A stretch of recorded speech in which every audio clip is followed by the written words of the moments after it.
저는 30대의 남성으로 평범한 회사원입니다. 그날도 회사에서 업무를 마치고 슬슬 퇴근 준비를 하려는데 갑자기 장모님에게서 전화가 오더라고요. 심서방, 아직 퇴근 전이지? 네, 장모님. 아직 안 그래도 이제 슬슬 퇴근하려던 참이에요. 다행이구만. 저기 회사 끝나면 자네 회사 근처 공영주차장으로 좀 오게나. 무슨 일이신데요?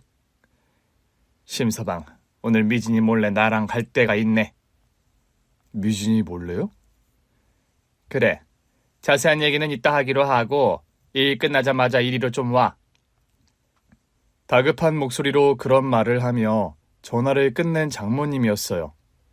대체 무슨 일이지 싶은 생각을 하며 저는 장모님이 말한 곳으로 갔습니다. 저는 결혼한 지 3년 차인데 장모님을 모시고 아내와 한 집에 살고 있어요. 처가살이하는 게 힘들지 않냐고 하는 사람들도 간혹 있는데 저는 정반대입니다. 계모에게 눈칫밥을 먹고 자란 저에게 친아들처럼 따뜻한 밥을 몇 끼 지어주시는 분이 저희 장모님이시거든요. 장모님 차를 타고 가는 내내 아내에게 전화가 오더군요. 엄마 어디세요? 오늘 동창회 모임 있다고 했잖니. 심서방도 회식으로 늦는다던데.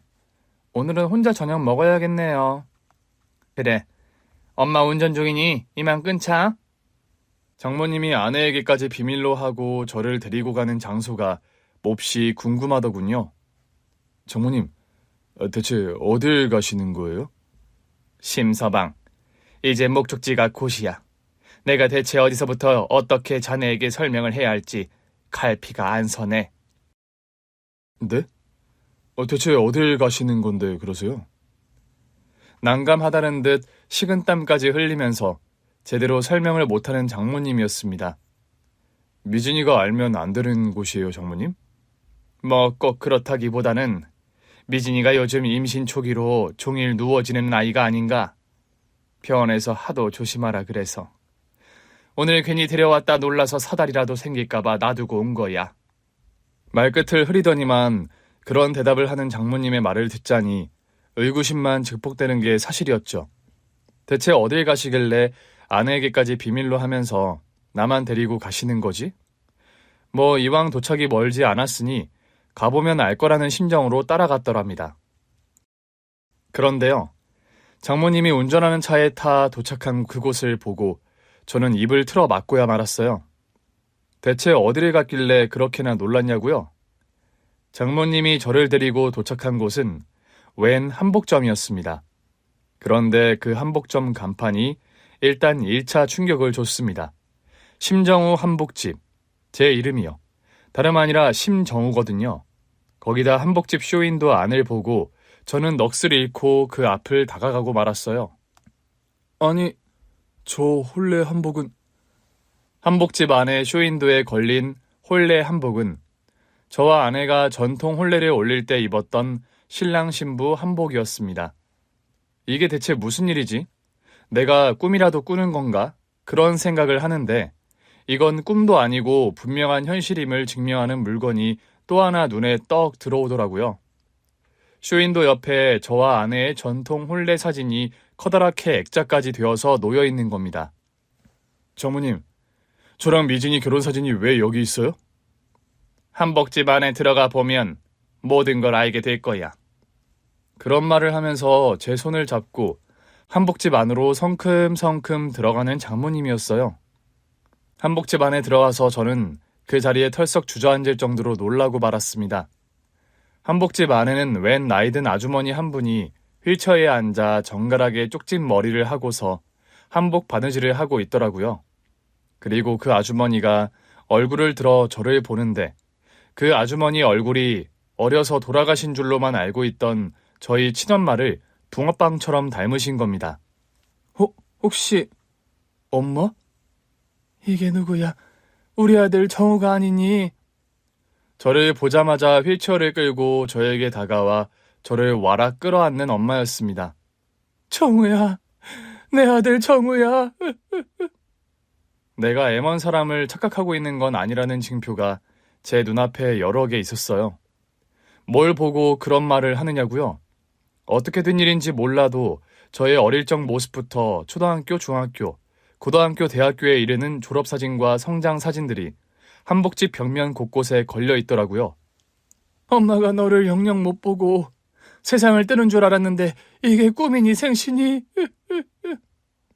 저를 와라 끌어안고 오열을 멈추지 못하는 엄마였습니다. 저는 도무지 이 상황이 믿기지가 않고 실감이 나지가 않더라고요. 엄마가 대체 어떻게 여기 계세요? 진짜 저희 엄마 맞아요? 심서방, 미리 설명 못해서 미안하네. 이분은 자네 친엄마가 맞아. 그게 대체 무슨 말씀이세요? 저희 엄마는 저를 낳다가 돌아가신 걸로 알고 있는데요. 여태 자네 부모님이 그런 거짓말을 하고 계신데 아무리 생각해도 이건 경우가 아닌 것 같아서 내가 오늘 자네에게 이실직고를 하려고 데리고 온 거야. 그럼 지금까지 엄마가 돌아가셨다는 거짓말을 한 거라는 거요? 저희 부모님이요? 물론 사돈내외께서도 그럴 만한 사정이 있었던 거지만 이왕 다 큰 성인인 자네가 알 건 알아야 한다고 생각했어. 엄마, 대체 이렇게 살아계시면서 왜 여태 죽은 사람으로 지내셨어요? 네? 그런 질문을 하는 저도 울음이 왈칵 쏟아지고 말았습니다. 한 번도 본 적 없는 엄마를 사진으로만 보면서 얼마나 애타게 그리워하며 살아왔는지 모릅니다. 엄마가 보고 싶던 서러운 유년의 밤들이 주마등처럼 스쳐 지나가더군요. 엄마가 이렇게 멀쩡히 살아계신데 왜 아빠는 여태 엄마 존재를 말씀 안 하신 건데요? 대체 왜요? 정우야, 너희 아빠를 너무 원망하지 말아라. 멀쩡히 살아계신 엄마를 죽은 사람으로 만들었다는 게 저는 당최 이해가 안 간다고요.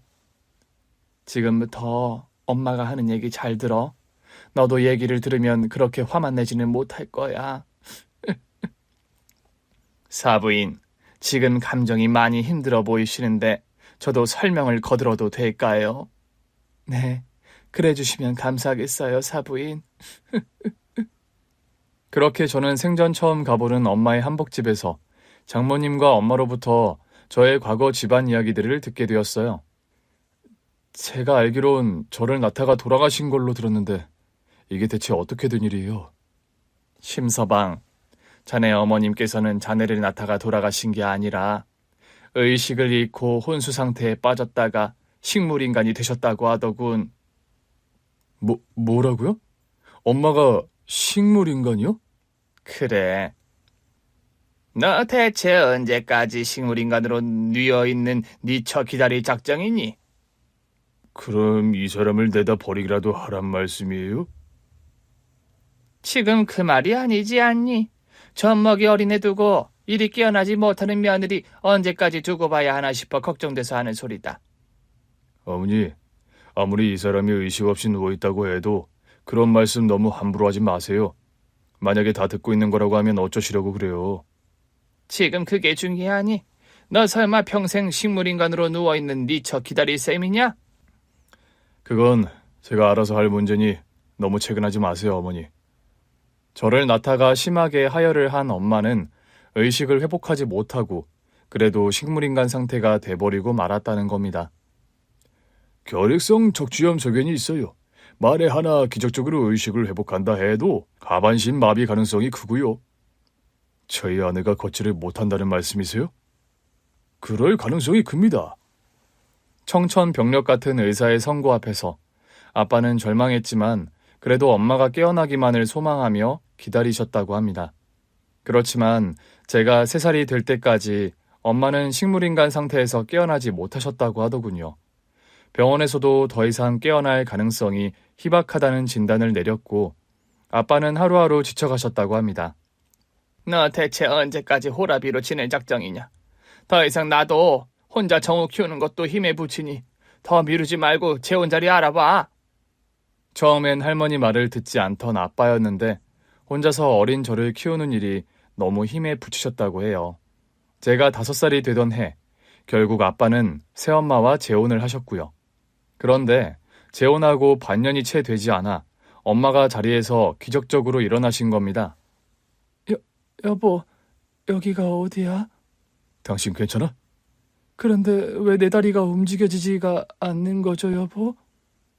몇 년 만에 기적적으로 의식을 회복한 엄마는 여러모로 충격을 받으실 수밖에 없었다고 합니다. 멀쩡하던 다리는 마비되어 움직일 수 없는 처지가 된 데다가 아빠에게는 버젓이 새 부인이 있었던 탓이죠. 정우 애미야, 서운해하지 말고 잘 들어라. 무슨 말씀인데 그런 말을 하세요? 네가 하루 이틀도 아니고 5년 넘게 식물인간 상태였단다. 제가 그렇게나 길게 자리에 누워 있었다고요? 네가 정우를 낳으면서 문제가 생겼고 우린 평생 네가 일어나지 못할 거라고 생각했어. 그런데요? 정우 아범 이제 더 이상 네 남편이 아니다. 이 사람이 제 남편이 아니면 그럼 누가 남편인데요? 여보, 어머님 대체 지금 무슨 말씀을 하시는 거야? 의식을 회복한 엄마를 기다리고 있던 소식은 충격적이고 비극적인 현실뿐이었습니다. 멀쩡했던 두 다리를 쓰지 못하게 된 데다가 애처가였던 남편이 더 이상 남편이 아니라니, 그런 말을 들은 엄마의 심정이 어땠을까 생각하니 정말이지 억장이 무너지는 것 같더라고요. 여보, 미안해. 정말 미안하다. 아빠는 차마 아픈 엄마를 두고 재혼했다는 말을 하지 못하고 오열을 터뜨리고 말았대요. 병원 바닥에 주저앉아 무릎을 꿇고 엄마에게 빌듯이 용서를 구한 아빠였다고 합니다. 여보, 정말 미안해. 내가 조금만 더 당신을 기다렸더라면. 당신 재혼한 거예요? 나 의식 없는 동안? 당신이 깨어날 가망이 없다고 해서.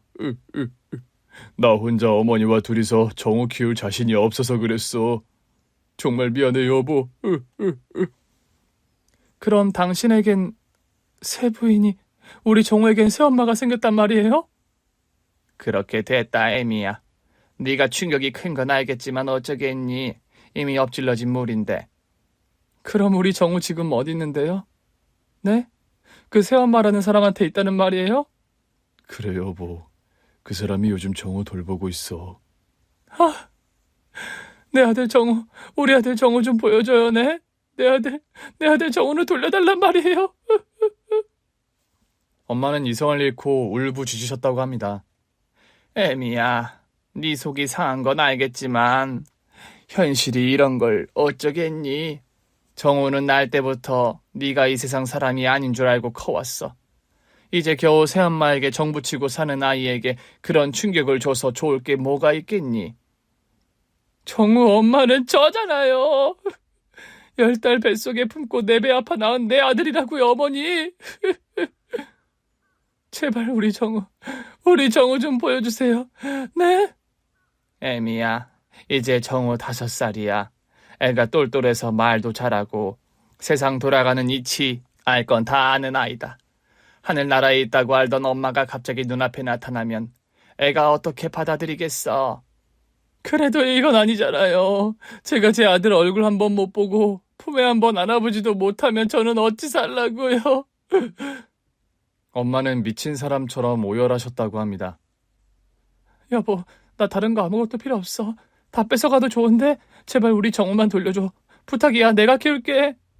애미야, 대체 네가 무슨 수로 정우를 키운다는 거야? 엄마가 아이를 키우는 게 당연한 일인데 왜 그런 말씀을 하세요? 애미야, 가슴 아픈 말이다만 네가 예전 같은 상황이 아니잖니. 몸도 성취하는 아이가 어찌 어린아이를 키우겠다는 말이야. 두 다리가 불편하다고 엄마가 아닌 건 아니잖아요. 저 친정엄마 도움 받으면 얼마든지 키울 수 있어요, 어머니. 여보, 제발. 당신 재혼했다고 하니 나 더 붙잡지 않을게. 다른 거 다 필요 없으니까 제발 우리 정우만 돌려줘. 응? 여보, 장모님 재작년에 돌아가셨어. 뭐라고? 우리 엄마가? 그래, 당신 의식 잃고 식물인간 되고 1년 후에 암 선고를 받으셨어. 이 연타의 충격 속에서 엄마는 할 말을 잃고 넋을 잃은 사람처럼 멍하니 계시더랍니다. 아무 말 없이 서러운 눈물만 하염없이 흘리는 엄마셨다고 합니다. 이럴 거면 내가 왜 깨어났을까? 날 이렇게 내던질 거면서 차라리 저 세상이라도 가게 두지 그랬어. 여보, 미안해. 정말 미안해. 외할머니까지 세상을 떠난 상황이었고 엄마를 돌봐줄 수 있는 외가 식구는 아무도 없는 상태였다고 합니다. 엄마는 결국 장애인들이 사는 시설에 들어가서 생활하게 되셨다고 해요. 하반신이 아예 마비가 되어버려서 운신이 불편한 엄마가 혼자 생활하시는 게 아예 불가능했기 때문입니다. 그럼 엄마는 평생 혼자 시설에서 사신 거란 말이세요? 그때 네 아빠가 그런 약속을 하셨다. 엄마가 혼자 생활할 정도로 적응이 되면 집을 얻어주신다고. 그럼 여태 어디서 지내신 건데요? 장애인 시설에서 재활치료랑 혼자 생활할 수 있게 여러 훈련을 거친 뒤에는 집을 얻어 나와 혼자 생활했어. 그 시설에 있을 때 한복 만드는 기술도 배우게 됐고. 엄마는 처음에 아빠가 다달이 붙여주시는 생활비로 근근히 생활을 하셨다고 합니다. 그런데 젊어서부터 손재주가 좋았던 엄마는 한복 만드는 일에 재능과 적성이 있어서 생업도 그쪽으로 정하게 되셨다고 하더라고요. 앉아서 할 수 있는 일을 해야 했고 어떤 면에서 한복 짓는 일은 엄마 천직이었어.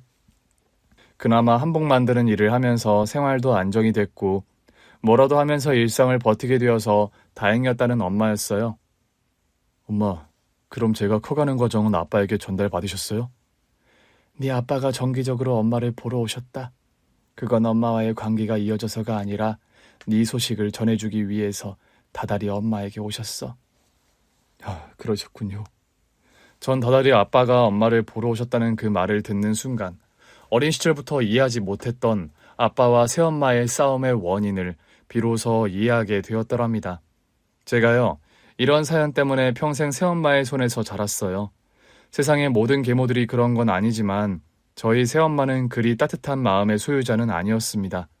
그리고 매달 한 달에 한 번 큰 싸움이 벌어지는 아빠와 새엄마였죠. 당신 또 거기 다녀왔어요? 대체 언제까지 그거 가지고 시비 걸 거야? 10이라뇨.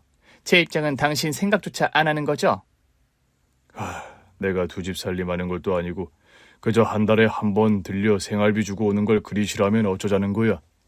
이럴 거면 나하고 왜 재혼했는데요?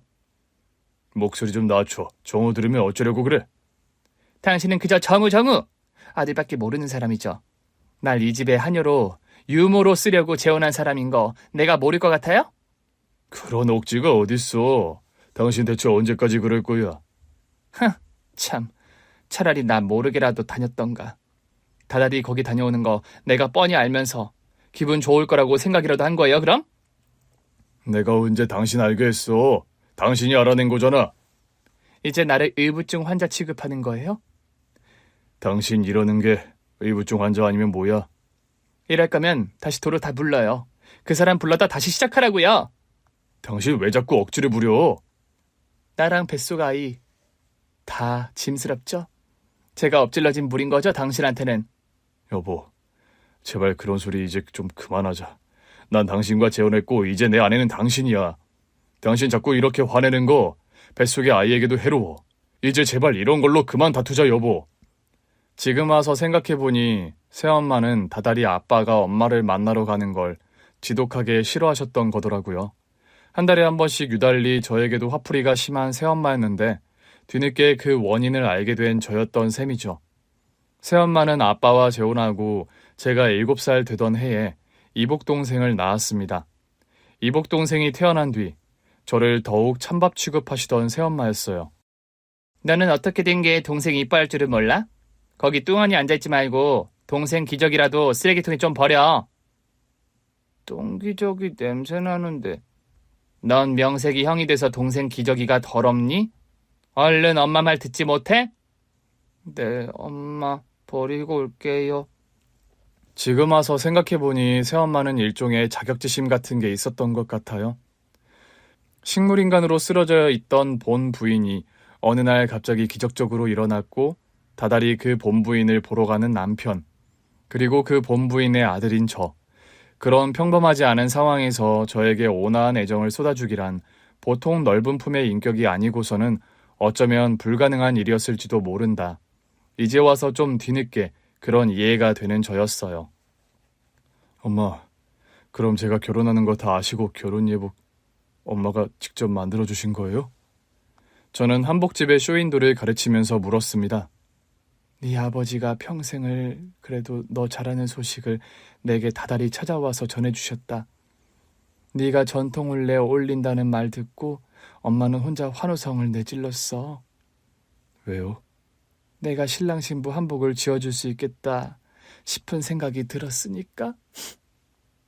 심서방, 사부인께서 건강이 정말 좋지 못하셨는데도 자네와 미진이의 예복을 손수 지으셨다네.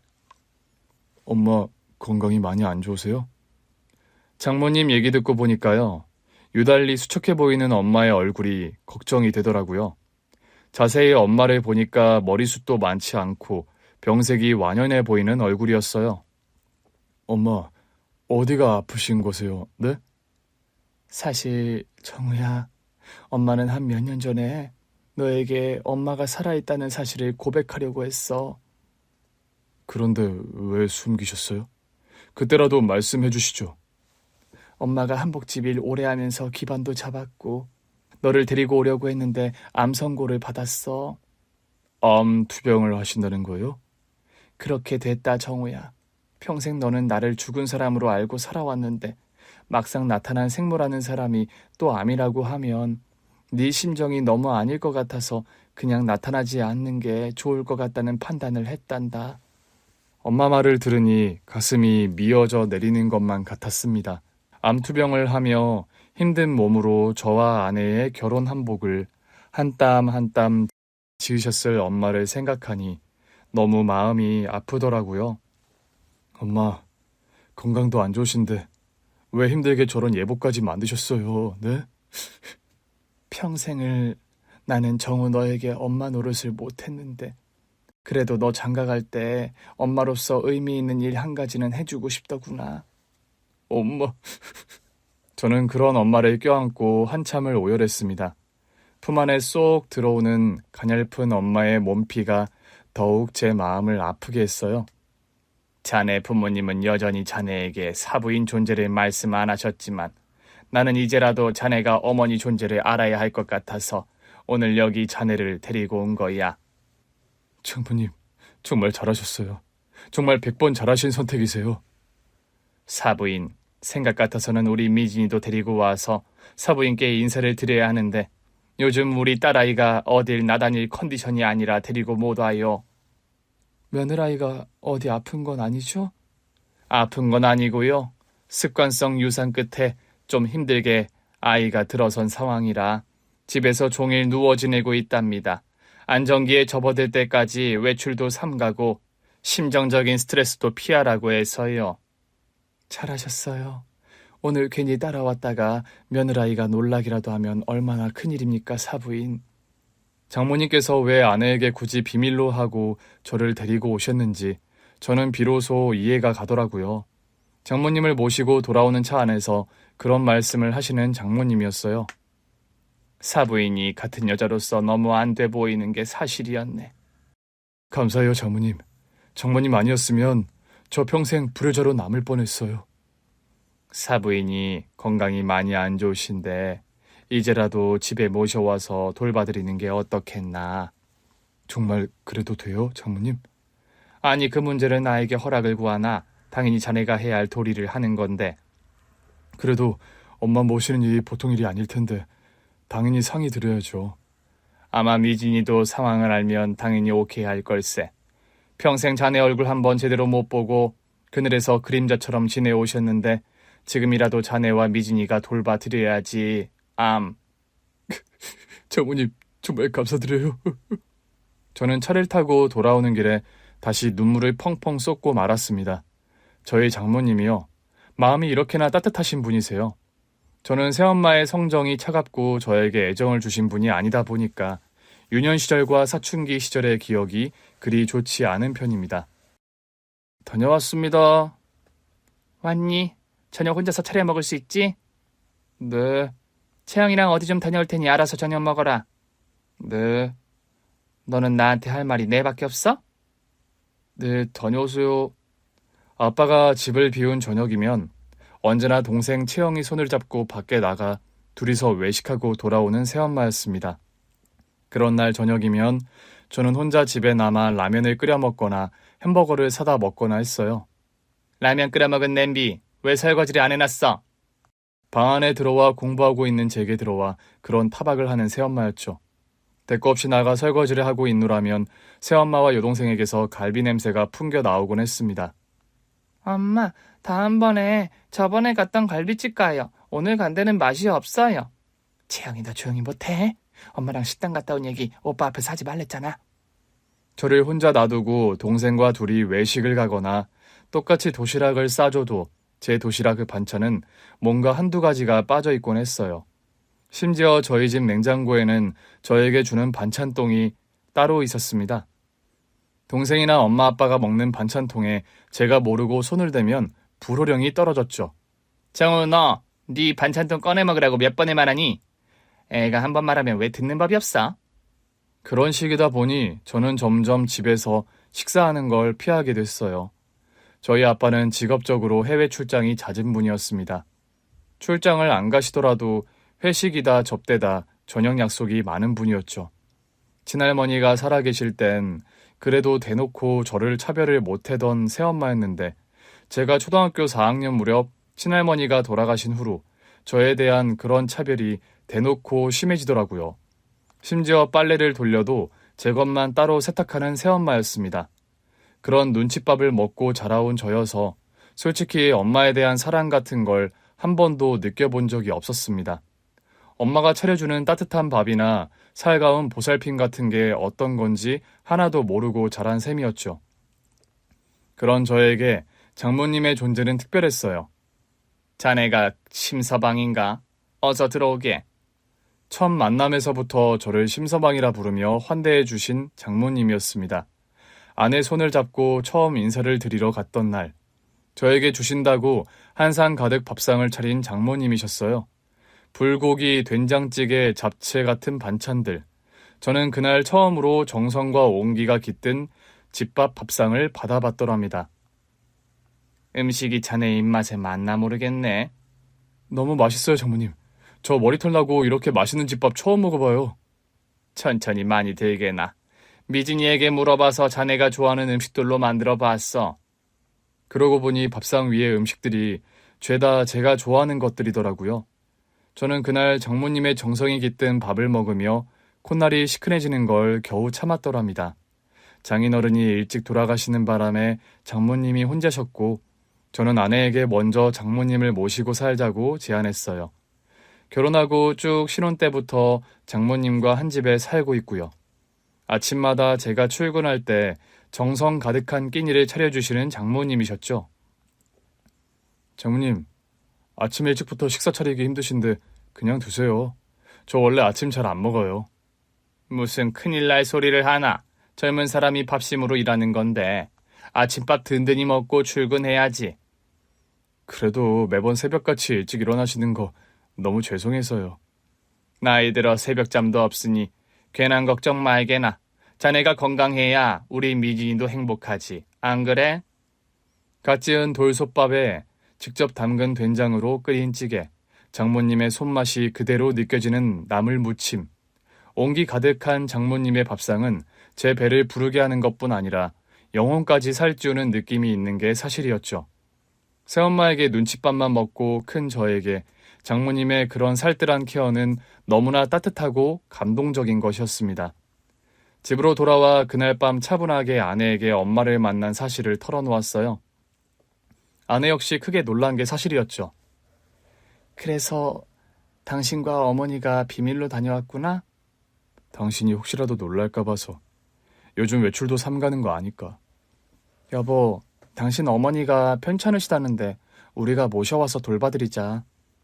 장모님과 똑같은 소리를 하는 아내였어요. 돌아오는 차 안에서 장모님도 그런 말씀을 하셨는데 어떻게 자기도 짜맞춘 것처럼 같은 소리를 해? 어머님, 당신이 평생 얼마나 그리우셨을 거야. 나도 임신하고 보니까 겨우 엄마 마음을 알겠는데 상상만 해도 너무 힘드셨을 것 같아. 그런 말을 하면서 눈시울을 붉히는 아내였어요. 지금이라도 집에서 모시면서 같이 살면서 보살펴드리자. 암투병 하신다는데 어떻게 혼자 지내시게 해. 당신 시어머니 모시고 사는 거 괜찮겠어? 당신은 장모님 모시고 사는데 나라고 못할 게 뭐야. 다른 분도 아니고 평생을 당신 생각해서 그림자처럼 사신 어머니, 지금부터라도 정말 잘해드리고 싶어. 여보, 정말 고맙다. 내가 장가 하나는 진짜 잘 왔어. 저는 그런 말을 하는 착한 아내를 꼭 안아주었어요. 그렇게 엄마를 저희 집에 모시고 다 함께 살게 되었고요. 임신한 아내를 대신해서 아픈 엄마를 간병하는 일을 도맡아 주시는 장모님이셨습니다. 사부인, 맵기 일이 황송한 밥상을 받아서 어쩝니까? 암 환자들은 식단이 구할이래요. 제가 다 유기농 식재료로 얼마든지 안심하고 드셔도 되는 레시피로 차린 거니까 많이 드세요. 임신 안정기에 접어든 아내는 엄마가 항암 치료를 받는 날이면 늘 병원에 같이 동행을 했어요. 회사 일로 바쁜 저 대신에 엄마 투병을 도맡아주는 장모님과 아내가 너무 고마울 따름이었죠. 정우야, 사부인과 며느리 덕에 내가 이리 호강하며 살게 될 줄 몰랐구나. 죄송하고 감사해서 어찌할 줄을 모르겠다. 그만큼 제가 아내랑 장모님께 잘할 테니 걱정 마세요, 엄마. 엄마가 평생 너를 못 보고 살 줄 알았는데 이렇게 한 집에서 부대끼며 살게 되다니 정말 꿈만 같아. 저도 그래요, 엄마. 저 살면서 요즘처럼 행복하던 때가 진짜 없었어요. 엄마는 저희 집으로 오셔서 생활한 지 1년 반 만에 엄청나게 건강이 좋아지셨어요. 이런 식이면 암 완치도 기대해 볼 수 있겠는데요. 시한부 선고 내려드린 게 엊그제 같은데 정말 놀랄 만한 결과네요. 제가 사부인과 며느리 덕에 극진한 케어를 받아 일이 된 것 같네요. 사부인 정말 감사드려요. 세상에, 암 크기가 이렇게 작아졌다니 정말 다행이에요, 사부인. 원래 엄마는 항암 치료 후에 대수술을 고려하고 있었는데 암세포가 눈에 띄게 줄어서 수술의 위험성도 훨씬 낮아졌다고 말하는 의사였습니다. 다행히 수술도 성공적이었고요. 아내도 건강이 순산해서 귀여운 아들을 낳은 데다 엄마의 건강까지 호전이 되어가니 저는 너무 신이 나고 감사한 마음이 들더라고요. 엄마를 모시고 살게 되면서 못마땅한 기색을 비춘 딱 한 사람, 새엄마였습니다. 넌 그런 큰 문제를 결정하면 내게 상의 한 번을 안 하니? 글쎄요. 되려 대묻고 싶네요. 왜 그렇게까지 제 친어머니 존재를 숨기셨는데요? 뭐라고? 이건 아버지께도 같이 드리고 싶은 질문이기는 해요. 그리고 새엄마, 제가 새엄마 허락을 받을 만큼 저에게 어머니 도리를 하신 분은 아니시잖아요. 이제 와서 나에게 따지겠다는 거니? 그냥 제가 저희 엄마 모시는 문제 가지고 왈가불가 안 하셨으면 좋겠다는 말씀 드리는 거예요. 그 문제로 언성을 좀 높인 후에 저는 새엄마를 찾아뵙지 않았어요. 어려서 제가 상처받은 기억이 너무 많았던지라 솔직히 제가 결혼하고 난 뒤에는 거의 절연하다시피 지내온 것도 사실이었고요. 시간이 흘러 저희 아들이 3살 되던 무렵 엄마는 병원에서 암 완치 판정을 받았습니다. 이날 온 식구가 너무 기분이 좋아서 집에서 조촐하게 삼겹살 파티를 벌이는 중이었죠. 사부인, 정말 감사드려요. 사부인께서 저를 그리 간호해주지 않으셨으면 저 이런 결과 없었을 거예요. 장모님, 정말 감사드려요. 저는 그런 말을 하면서 꾸벅 인사를 했더랍니다. 가족끼리 무슨 그런 거창하게 인사치레를 하나. 사부인께서 맺기 힘들게 차려주신 유기농 식당 덕분에 제가 목숨을 건졌어요. 장모님, 저 앞으로 장모님께도 미진이에게도 더 잘하겠습니다. 알겠으니 앉아서 얼른 삼겹살이나 먹게나. 고기 식으면 맛없어. 얼른 먹어. 제가 구울게요, 장모님. 앉아서 드세요. 아니야, 2개나. 손 붙인 사람이 계속 굽는 게 나아. 한참 가족들끼리 식사 중인데 현관 벨소리가 울리는 겁니다. 나가보니 아버지가 서 계셨습니다. 사실 저는 깜짝 놀란 게 사실이었죠. 왜냐하면 제가 집에 엄마를 모시고 산 뒤로 저희 집에 발걸음을 안 하는 아버지셨거든요. 내심 좀 서운하면서도 그냥 이해를 하고 지냈더랍니다. 새엄마가 워낙에 친엄마의 존재를 옛날부터 껄끄럽게 생각하고 계신다는 누구보다 제가 잘 알고 있었으니까요. 아빠? 어쩐 일이세요? 지나가는 길에 잠깐 들렀다. 이거 전해주려고. 한우 선물 세트와 과일 따위를 잔뜩 사가지고 오신 아빠셨어요. 그동안 네가 엄마 모시고 사는 거 알면서도 와보지 못해서 미안했다. 이거 가지고 가서 사부인께 전해드려. 아빠, 들어와서 식사라도 좀 하고 가세요. 나중에 천천히 하마. 차 가지고 오셨어요? 아니, 고향 후배 녀석들과 한잔하느라 차는 두고 오는 길이다. 저는 그날 아빠를 집으로 모셔다 드렸습니다. 제가 운전하는 차를 타고 가는 길에 그런 말씀을 하시는 아빠였어요. 정우야, 미안했다. 너에게 평생. 갑자기 그게 무슨 말씀이세요? 네 엄마 존재 숨긴 거 말이다. 늘 고민이 깊었는데 널 혼란스럽게 안 만드는 게 낫다는 판단이었어. 이해해요. 그런 말씀 이제 안 하셔도 되고요. 참, 너에게 또 하나 할 말이 있어. 무슨 말씀인데요? 나 네 새엄마와 조론하기로 했다. 조론이요? 갑자기 왜요?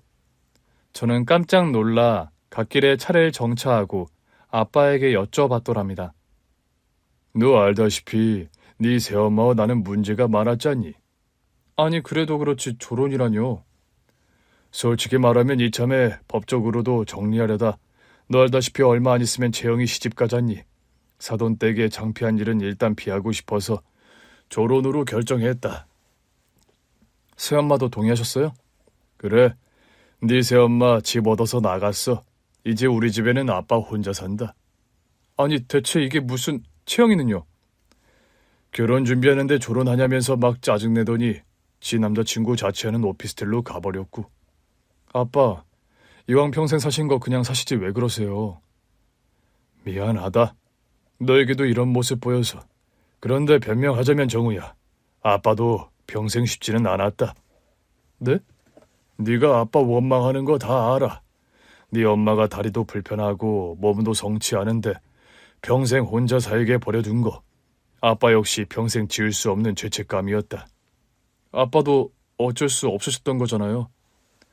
재혼하고 반년 만에 네 엄마가 깨어났을 때 솔직히 난 그때 모든 걸 다 되돌리고 싶었어. 그런데 네 새엄마 뱃속에는 채영이가 자라고 있었지.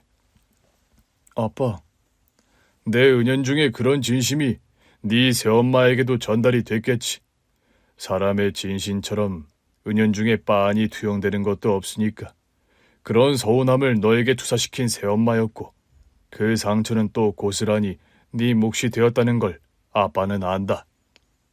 눈가가 시큰해져서 저에게 그런 말을 하시는 아빠셨어요. 정우야, 못난 아비 때문에 평생 서러운 일 많이 겪게 해서 미안하다. 정우 너나 네 엄마에게 아빠는 죄인이야. 아빠, 다 지난 일이고 아빠도 어쩔 수 없는 일이었다는 거 저 알아요. 아빠 원망 안 하니까 그런 말씀 마세요. 사부인께서 네 엄마를 그리 잘 돌봐주셨다니 너무 감사할 따름이야. 네 엄마에게 이 아빠가 못한 몫까지 네가 잘 해드리렴. 사부인께는 내가 또 따로 인사를 전할 거야. 그날 아빠를 집에 내려드리고 돌아오는 길 참 복잡하고 여러 감정이 스쳐 지나갔습니다. 저는 그때까지 저와 엄마만이 피해자라 생각하고 있었거든요.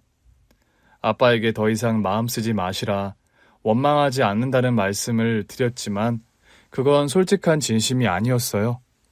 엄마가 식물인간으로 쓰러져 계실 때 조금만 더 아빠가 기다려 주셨더라면, 그래서 엄마가 깨어나고 그렇게 엄마 아빠와 우리 세 식구가 살 수 있었더라면 얼마나 행복했을까. 저는 솔직히 그런 생각을 수백 번도 더 했으니까요. 집에 돌아와서 엄마께 그 사실을 말씀드렸어요. 아빠의 졸혼 소식을 듣고 깜짝 놀라시는 엄마셨죠. 뭐? 네 아빠가 졸혼을 하셨다고? 네. 법적인 절차 밟고 정식으로 이혼하고 싶으셨나 봐요, 실은. 네 이복 여동생 결혼 때문에 졸혼으로 정리됐고? 네. 네 아빠도 참 이왕 그렇게 재혼했으면 잘 살기라도 할 것이지. 엄마, 이제 와서 드리는 말씀인데요. 사실 아빠랑 새엄마요. 그렇게 사이가 좋지는 못하셨어요. 사이가 안 좋았다니? 저는 엄마가 돌아가신 분인 줄 알아서 엄마 존재 때문에 두 분 사이 불화의 원인이 된다는 건 전혀 몰랐어요.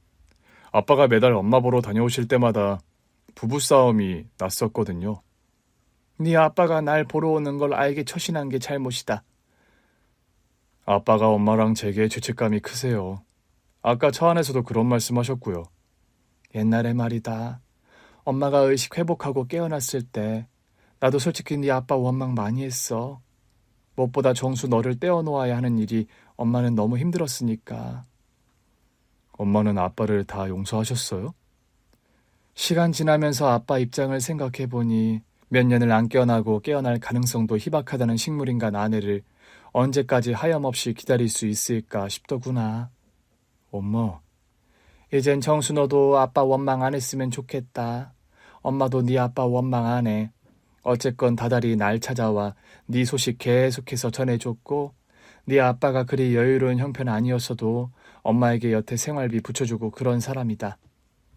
그거야 당연한 거죠, 엄마. 정수야, 세상에 말이야 당연한 걸 안 하고 사는 사람이 얼마나 많은데 네 아빠는 최선을 다한 사람이야. 여러 가지로. 어찌 보면 잘못은 엄마에게도 있어. 깨어날 거면 좀 더 빨리 깨어나서 네 아빠가 그런 선택 안 하게 만들 수도 있었으니까. 그게 뭐 엄마 마음대로 되는 일이 아니잖아요. 아빠 선택 역시 불가피했단 말을 하는 거란다. 무슨 말씀인지 알겠어요, 엄마. 아내는 아들 녀석이 어린이집에 다니기 시작할 즈음 엄마가 운영하시는 한복집에 나가 일을 배우기 시작했어요. 당신 요즘 엄마에게 한복 만드는 법 배운다며? 처음엔 그냥 어머님 가게 일 도와드리러 나가기 시작했는데 한복 짓는 일이 참 매력적이더라고요. 정수야, 네 아내 손재주가 보통이 아니야. 엄마 젊었을 때보다 훨씬 빨리 배우고 아주 타고난 여우손이다. 여우손이요? 그게 뭔데요, 엄마?